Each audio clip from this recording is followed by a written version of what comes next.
Magandang umaga sa inyo mga magulang ko't kapatid.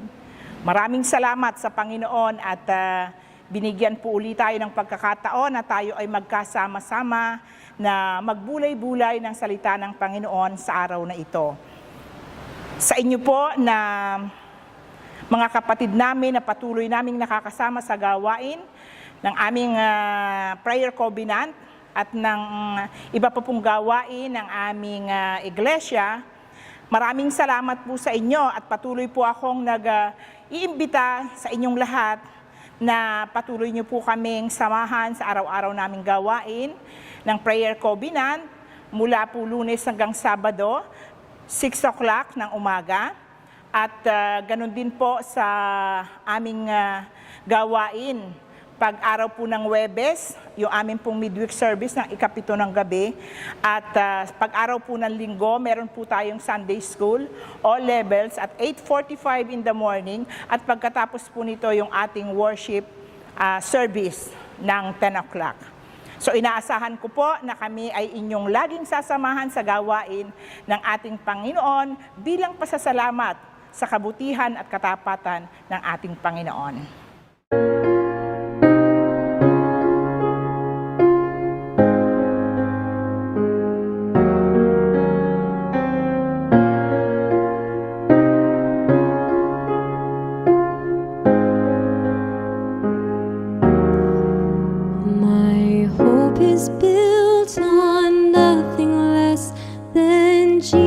Blood and righteousness, I dare not trust the sweetest frame, but wholly lean on Jesus' name. On Christ the solid rock I stand, all other ground is sinking sand, all other ground is sinking sand.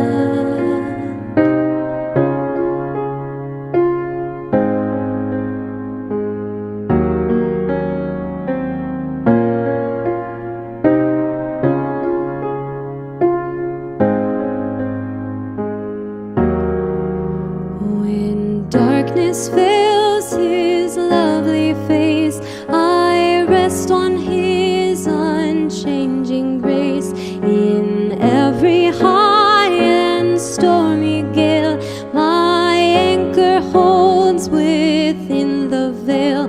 On Christ the solid rock I stand, all other ground is sinking sand, all other ground is sinking sand.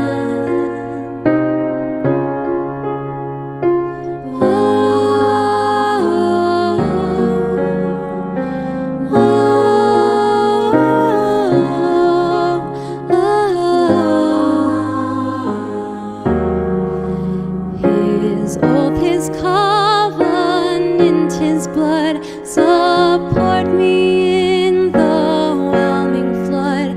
When all around my soul gives way, he then is all my hope and stay.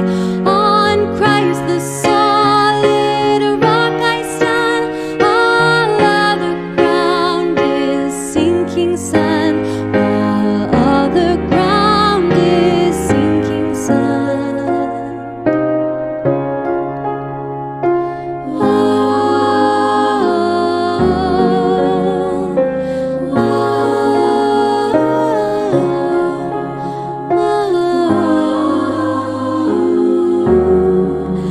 When he shall come with trumpet sound, oh, may I then in him be found, dressed in his righteousness alone, faultless to stand before the throne.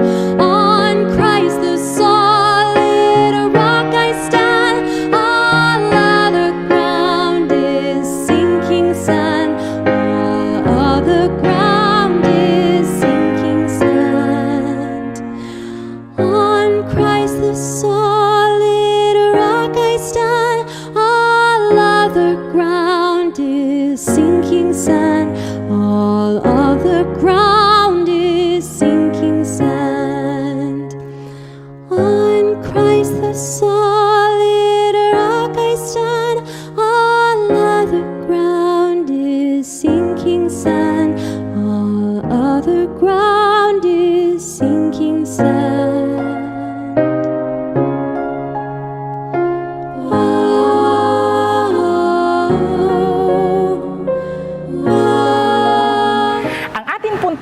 pagbubulay-bulayan sa umagang ito ay matatagpuan po sa Bagong Tipan, sa Aklat ng mga Hebreo, Kabanatang 10, talatang 11 hanggang 14. Kung kayo po ay may mga banal na kasulatan, samahan niyo po akong basahin ng ilang talata. Sa talatang 11, bawat pari ay naglilingkod araw-araw at naghahandog ng ganoon ding mga handog. Subalit, ang mga iyon ay hindi naman nakakapawi ng kasalanan. Ngunit si Kristo ay minsan lamang naghandog para sa mga kasalanan at pagkatapos ay umupo na sa kanan ng Diyos. Ngayon, naghihintay siya roon hanggang sa lubusang pasukuin sa Kanya ng Diyos ang Kaniyang mga kaaway. Sa makatuwid, sa pamamagitan lamang ng isang paghahandog, ay Kaniyang ginawang ganap magpakailanman ang mga pinaging banal ng Diyos. Pagpalain ng Diyos ang pagkabasa ng Kaniyang mga salita. Ito pong ating binasa ay mga talatang patungkol sa paghahandog ng mga pari sa panahon ng Lumang Tipan at ang paghahandog naman na ginawa ni Jesus sa Bagong Tipan. Sa panahon ng Lumang Tipan, nagsasagawa ng paghahandog ang mga pari para sa ikapapatawad ng kasalanan. Mula naman sa tala sa Bagong Tipan, ang Panginoong Hesukristo ay nagsagawa rin ng paghahandog. Ano ang pagkakaiba ng ginawang paghahandog ng mga pari mula sa Lumang Tipan sa ginawang paghahandog ng Panginoong Hesukristo mula naman sa tala sa Bagong Tipan? Sa unang talata pong ating binasa, binanggit po dito ang paghahandog ng mga pari mula sa Lumang Tipan. Sa aklat po ng Levitiko, Kabanatang 4 hanggang 7, mababasa natin ang mga patakaran at tuntunin ng paghahandog para sa ikapagpapatawad ng kasalanan. Mula naman sa aklat ng Bilang or Numbers, chapter 28, meron ding ginawang pang-araw-araw na paghahandog. Hindi lamang ng mga pari, kundi ng lahat ng mamamayan ng Israel. Isa po sa umaga at isa sa hapon. Ibig sabihin dito,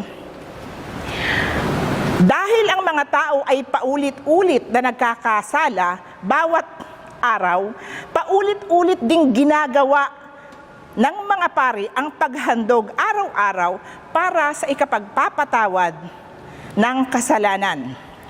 So isang mahalagang bagay na dapat nating maunawaan ngayon, na ang paghahandog ng mga hayop, unang dugo ng mga hayop, o ano pa mang handog, ay hindi naman talaga makakapawi ng kasalanan. Maliwanag na sinabi ito sa talatang 11. Subalit, ang mga iyon ay hindi naman nakakapawi ng kasalanan. So sa talatang 12 at 14, ito na naman po ay yung paghahandog ni Jesus mula naman sa tala sa Bagong Tipan.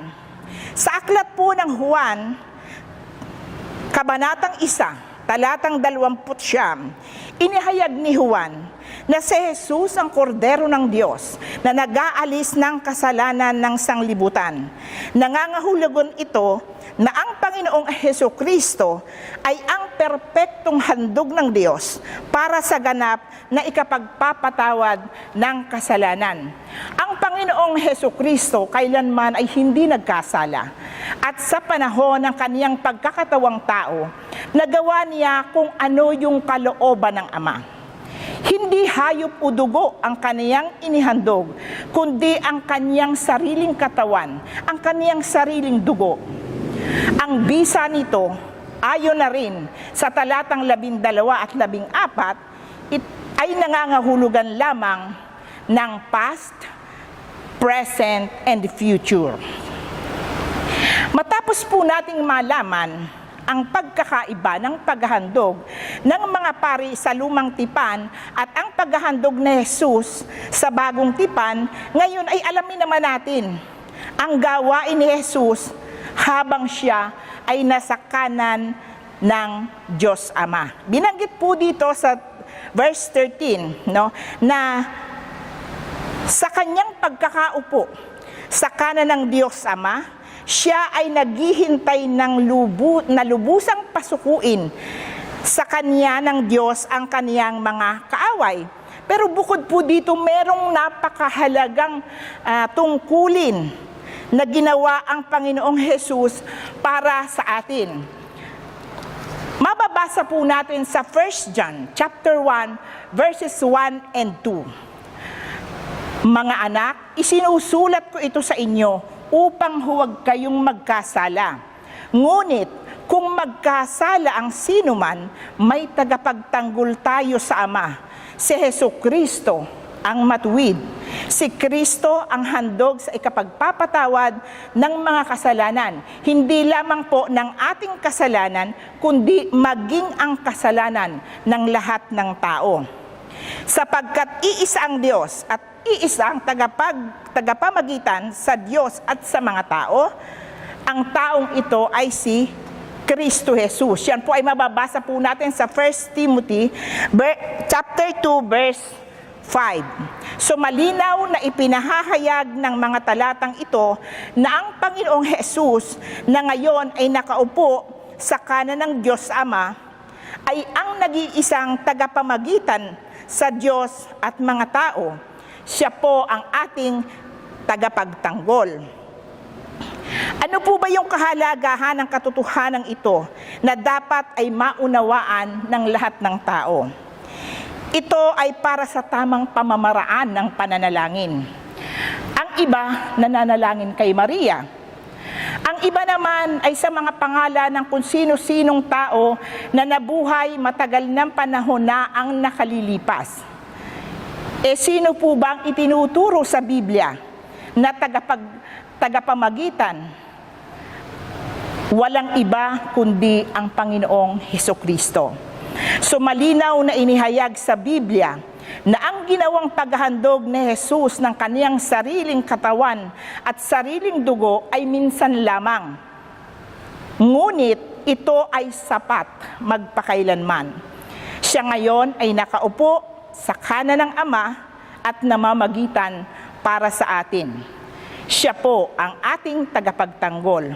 So sa umagang ito, mga magulang ko't mga kapatid, ang hamon ko po sa inyo, matapos mabalikan ang katotohanan ito, anong mga hakbang ang iyong gagawin upang patuloy na lumago ang pananampalatayang Kristiyano?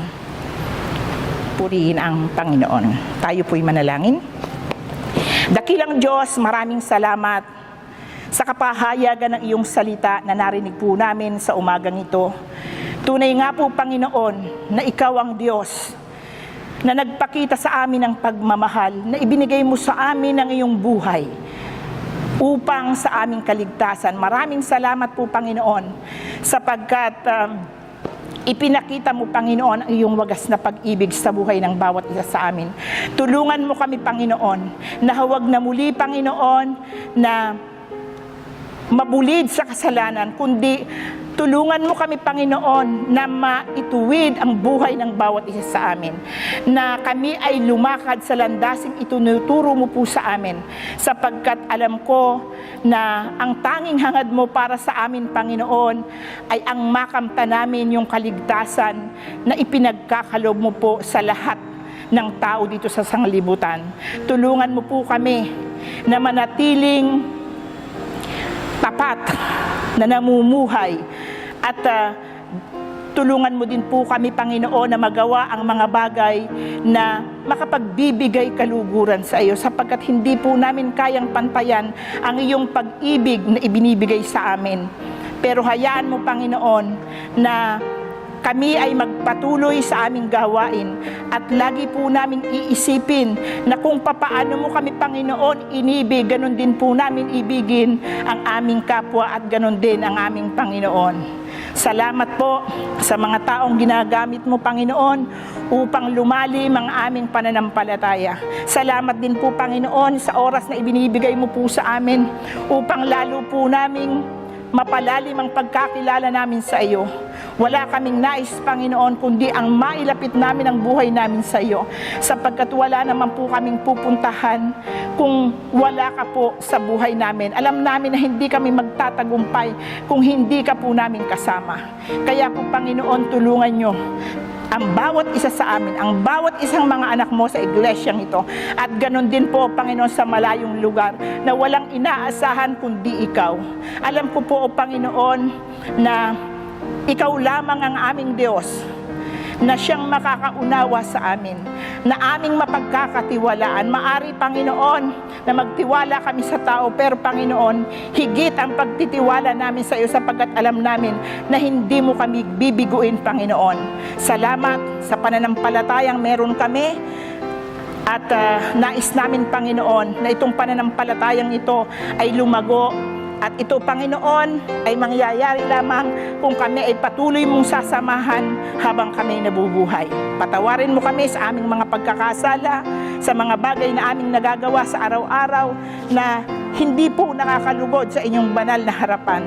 Tulungan mo kami, Panginoon, na mamuhay na laging nakaayon sa iyong nais, nakaayon sa iyong kalooban. At inaasahan namin, Panginoon, na hindi mo kami iiwan gaya ng iyong pangako sa amin. Sasamahan mo kami at hiling namin, Panginoon, kung papaano mo po kami pinangalagaan, iningatan sa mga nakarang araw. Inaasahan po namin, Panginoon, ang iyong pangangalag at pag-iingat ngayon at sa darating pang mga araw. Ito po ang aming samod dalangin sa pangalan ni Jesus. Muli, magandang umaga po sa inyong lahat. Kami po dito sa St. Paul ay patuloy na ipinapaabot namin sa inyo ang aming pangungumusta. Dahil ang paniniwala namin ay patuloy na pinagpapala kayo. Dahil pinagpapala kami dito at ito yung nais naming ipaabot sa inyo. Ang pagpapala na nasa amin ay ganoon din ang aming ipinapaabot. Isang mapayapang umaga, isang pinagpalang umaga at isang dakilang umaga ang ipinagkaloob ng ating Panginoong Diyos na ito ang pagsalusaluhan natin, hindi lamang dito sa panalangin ito, kundi sa buong maghapon ng aming buhay. Samahan mo nga ako sa diwa ng ating pagpuri at pagpapasalamat. Patuloy ka naming dinadakila at pinasasalamatan, dakila naming Panginoon Diyos sa mga biyaya na aming tinanggap. Dahil pinagpapala mo kami, hindi lamang dahil ibinangon mo kami sa napakagandang umaga, kundi sa lahat ng mga bagay na nangyari sa buhay namin ay dahil sa patuloy na pagbibigay mo sa amin ng biyaya na dapat naming kailangan. Dahil punong-puno ng pag-ibig ang iyong pag-ibig sa amin. Ipinagpapasalamat din namin ang mga salita na narinig namin. Ang mga bagay na ito, Diyos, ay para sa ikagaganda at ikalalago ng aming espiritual na buhay. Kaya patuloy na idinadalangin po namin sa inyo na hindi lamang samahan mo kami sa maghapong ito, kundi patuloy na ipadama mo sa amin ang lahat ng aming mga pangangailangan, lalo tigit sa lahat ng aming mga kapatid na merong karamdaman na ngayon ay nasa sa loob ng hospital at sa iba't iba pa mga dako na kanilang kinalalagyan. Dalangin namin specifically in the name of Mami Ruth Santos na ngayon ay nasa loob pa rin ng hospital. Alam namin, O Diyos, na walang imposible sa inyo dahil ang panalangin ito ang siyang pinakamabisang gamot na iyong igagawad sa kanya, ang gamot at ang kagalingan ng kanyang personal na physical na kalagayan ay muli mong ibabalik dahil ito ang kailangan niya at kailangan namin, isang buhay na patutuo ng iyong pag-ibig na nagpapagaling sa lahat ng merong mga karamdaman. Dalangin din namin, O Diyos, ang patuloy na kalagayan ng bawat isa sa amin, itong pandemya na nasa amin na unti-unti nang bumabalik sa dating kalagayan ng bayan at kalagayan namin. Sana po, dakila naming Panginoong Diyos, patuloy na igawad mo kung paano unti-unting bumabalik ang dating kalagayan ng sitwasyon dahil sa pandemyang ito, ay idinadalangin ko ang kalagayan ng personal na hanap buhay ng aming mga kapatid na nawalan ng trabaho, sila na walang makain, sila na kulang ng kanilang mga pangangailangan ay idarating idaragdag mo ang marami pang biyaya, ang isang masaganang buhay, ang ligtas na buhay, at higit sa lahat, punong-puno ng pagpapala mula sa inyo. Magpapanimula na po kami ng aming gawain sa araw na ito at umaasa po kami ng iyong patuloy na habag, pag-ibig at biyaya ang siyang sumaamin, sapagkat ang bendisyon na Diyos na gawad mo sa amin ay bendisyon ng punong-puno ng biyaya, isang masaganang buhay, isang pinagpalang buhay, isang pag-ibig mula sa inyo, at ang mapayapang buhay ang siyang sasaamin mula ngayon at sa darating na mahaba pang panahon ng aming buhay. Sa pangalan ng Ama, Anak at ng Espiritu Santo. Amen.